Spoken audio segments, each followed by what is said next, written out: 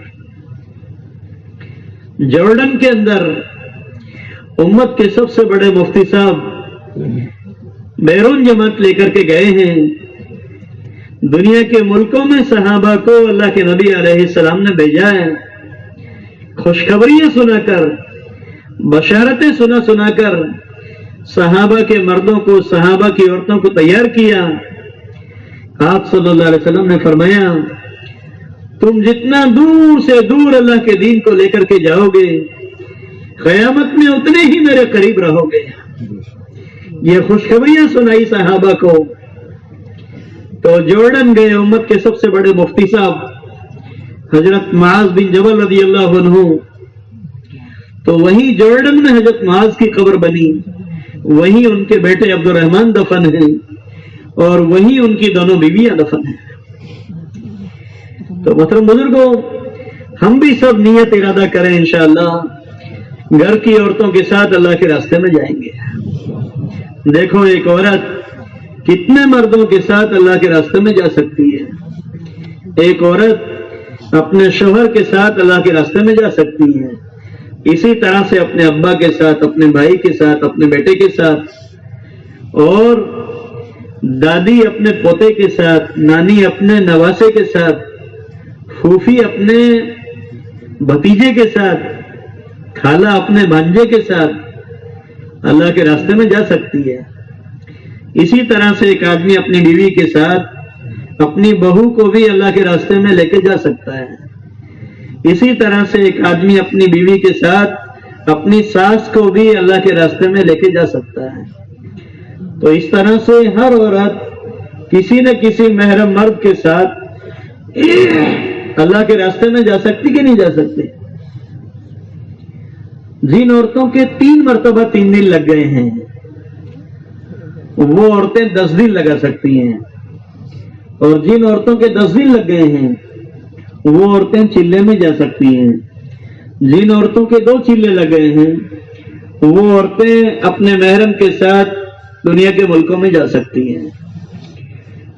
تو اس طرح سے آپ حضرات سب نیت ارادہ کرو انشاءاللہ اپنے گھر کی عورتوں کے ساتھ اللہ کے راستے میں جائیں گے سب انشاءاللہ۔ سونے والے بھی جائیں گے؟ ارے بھائی سونے والے بھی جائیں گے؟ کون کون جائیں گے ذرا ہاتھ اٹھا کے بتاؤ۔ سب تیار ہو انشاءاللہ؟ پیچھے والے بھی تیار ہیں؟ اللہ تعالیٰ قبول فرمائے۔ اب دیکھو آپ حضرات کو اٹھنا نہیں ہے، وہ اٹھیں گے جن کو اٹھایا جائے۔